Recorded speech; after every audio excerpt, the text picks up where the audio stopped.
This has to be an interactive session because that's how we normally have sessions in the National Children's Science Congress. First of all, I must thank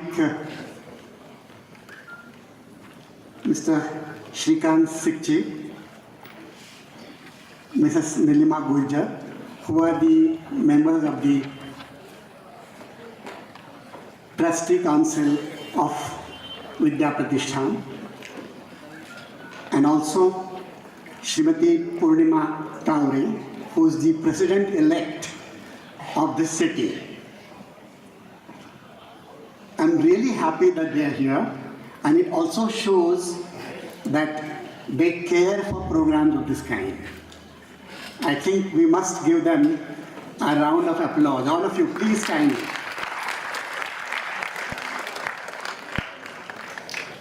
All of you have been on this campus for the last 2 days, and I think when I talked to some of you, I was also there for last 2 days, I found that most of you enjoyed being around, didn't you?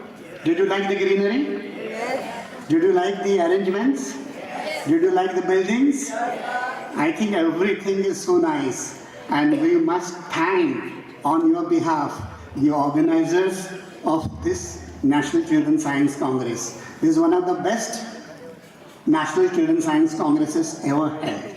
That's my opinion, and I must thank the Vidya Pratishthan, every single member of it, the management, the principal of VIIT, the staff members of VIIT, and all the volunteers, to say the least, and everybody who supported them.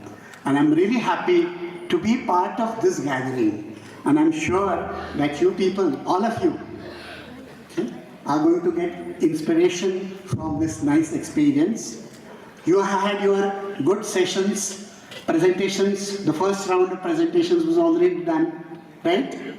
And I was told that some of those presentations were very, very good. I hope some of you really become great scientists, not just scientists, but great scientists. You are child scientists, but you will be great scientists tomorrow. Because I must say this before I begin, that India is a young country. Don't they say that? What does that mean? That means the percentage of young people in our population is the highest in the whole world, right?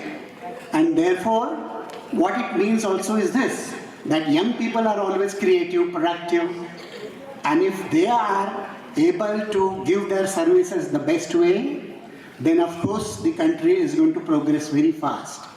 And our dream of making India one of the most important countries in the world will be coming true if you all work hard. And I think that's a promise that you people have to give to your parents and to this country. And on behalf of you, I shall say that you want to do it, right? Yes. Yes. What is science? Science is a never-ending, cumulative and unique process, and a rational process. Do you agree? Yes. Rational. Rational means what? Science is based on reasoning. That means science is not based on beliefs, faiths. Science has no place for something like a faith. Okay? I mean, somebody says, some book says science doesn't really believe that. Science is based only on reason, and there is one more thing, on evidence. We shall come to that. So science is a rational process. What is it? Never ending. Does science ever end? No. In fact, science gets accumulated more and more and more, right?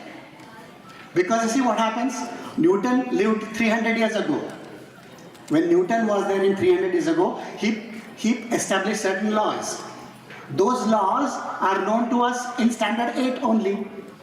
That means, you see, what Newton really discovered has become part of everybody's understanding today. Which means science goes on accumulating, goes on collecting more and more knowledge. So science is cumulative, okay? Right? And unique, because there is nothing like science. Science is different from any other subject. Isn't that true? Yes. Science is different from mathematics also. Think about it. I'm going to, what are the differences in science and mathematics? You think about it and tell me later on. Okay? Fine. And then science is a unique process of producing tested evidence-based explanation. Right? That means, see what happens here, if I'm traveling in a bus and the bus is turning on a turn and I want to get down. I don't want to advise you to do that, but suppose you want to get down, then what do you do? The bus is turning, and therefore if you jump, then what will happen? There will be a problem. Why is the problem? Because you also have to obey Newton's first law. Right? Isn't that true? So everybody, including human beings, have to obey Newton's first law. That means, see what happens here? Now, what really is true about science is that whatever science says is verified in life, in nature. Verification of whatever you learn in science, validation of whatever you learn in science is in the nature. If you say something and that is not part of nature, nobody is going to believe you. So there are two important things in science. One is reason. That means what? Logical thinking. And the second is evidence. Evidence. That means you have to show something that exists in nature. That is the evidence. So science is, as we said, evidence-based, and science provides an explanation. That means, didn't I say this way, that if you are in a moving train, for example, and if you alight from the moving train, what do? You touch the ground and you run along the train. Because when the train is moving, you are part of the train. You also have the speed of the train with you. And therefore, you gradually reduce your speed and then come to a halt very, very properly. So what does it mean? That means, whatever you have read in science is going to be true in life. And therefore, what happens here? There is an evidence of what you learn in science there in life. So, it is evidence. And then your behavior is explained by science. So, evidence-based explanation, that's what science gives you. Then, full range of natural phenomena, right? In nature, whatever you see, whatever you observe, you believe that science has an explanation for. Isn't that true? There are certain things which we still don't understand. Like, for example, some of you might ask me a question about black holes. Black holes we don't fully understand. Distant stars, how they behave, we don't fully understand. There are a lot of things in everyday life also that we still fully don't understand, but we have this belief that someday science will explain them. So please note that. Full range of natural phenomena are explained by science, and therefore this is the definition. So please note that, and it is practiced by scientists. And you are child scientists, so you are also practicing it. Don't you practice it? In whatever projects that you people are doing, you seem to be practicing science. So let me go to the next slide. Next, please. Yes. So do you now agree that science is creative? What does science do? It creates. Right? Yesterday, Professor Nathu told you that, even this mobile, what is it creation of? Or look at this building, beautiful building, the auditorium. How was it created? Certain design was made, and then of course scientifically the construction took place. So science really is very, very creative. It creates new things practically every day, right? What about here? Science builds consensus. This is a very important thing. Science builds consensus. Means what? We have to understand now this. Consensus means what? Taking everybody's approval together. That means, if I say something in science today, if I say that I have discovered something, that's what you people did. You have done a project. In the project, you got some new knowledge. And then what did you do? You didn't say that I have discovered some new knowledge. You had to put it across to the evaluators. And the evaluators are experts. What did they do? They checked whether what you say is true or not. That means what you have to do in science is to always, whatever you want to say, whatever you have discovered, that has to be put to people, in front of the people. And then they have to approve it. They have to say you are right. And only then, what happens? Only then you create a kind of consensus. Everybody who knows science, okay, who knows whatever you are doing, has to say that you are right. They should not say that you have done something wrong. And this kind of rightness or wrongness, checked by the community of scientists, is what is known as building consensus. So please note that science has this check. In fact, okay, when you become bigger scientists, when you grow adults, what will happen? You will also do similar projects and you will send them for publication to journals. The journals will, of course, accept your paper and then ask some expert referee to go through whatever you have written. And if they find that it is all right, only then it will be published. So this is what happens in science. Science builds consensus. Is that clear now? You are doing the same thing, aren't you? Yes. Okay. So let me further go. And science provides better explanation. Right? That means what happens here? Okay. Science has a large number of discovered facts. Okay. For example, you just take, some of you would know what is Ohm's law. What is Ohm's law? Some of you would know what is Archimedes' law. Now what did Archimedes do? Archimedes saw that, okay, that if you take a heavy object, put it into water, water is displaced. The amount of water displaced has the same weight, that is the weight lost by that object in water. He established this, right? But when he did this, what did it mean? It means, he explained a certain phenomenon on the basis of his arguments, his logical thinking, his experimentation, and his science. So science gives you a better explanation. What about here? I'll give a very simple but trivial example. If you take lightning, during the rainy season in India, there are lots of, of course, rain in number of parts of the country. And then there is lightning.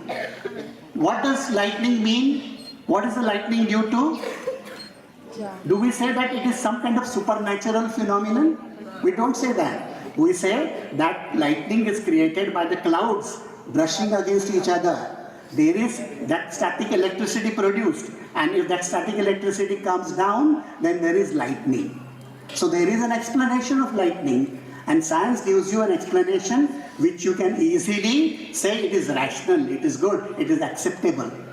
So science does that. Science gives always a better explanation than some other explanations which make you believe on certain things which is not right. Alright, okay? And also very important, does science transform society? How does it do? You can imagine, suppose we were here 300 years ago or 400 years ago. Okay? How did you come to Baramati? By means of buses, by means of trains. 400 years ago there were no trains. So how long would it have taken for you to come from, say, Tamil Nadu to Baramati? Imagine. This has become possible because science has transformed the world. Isn't that true? We take it for granted. For example, Professor Nathu yesterday said that, and in my time also, 30 years ago, telephone was a problem in this country.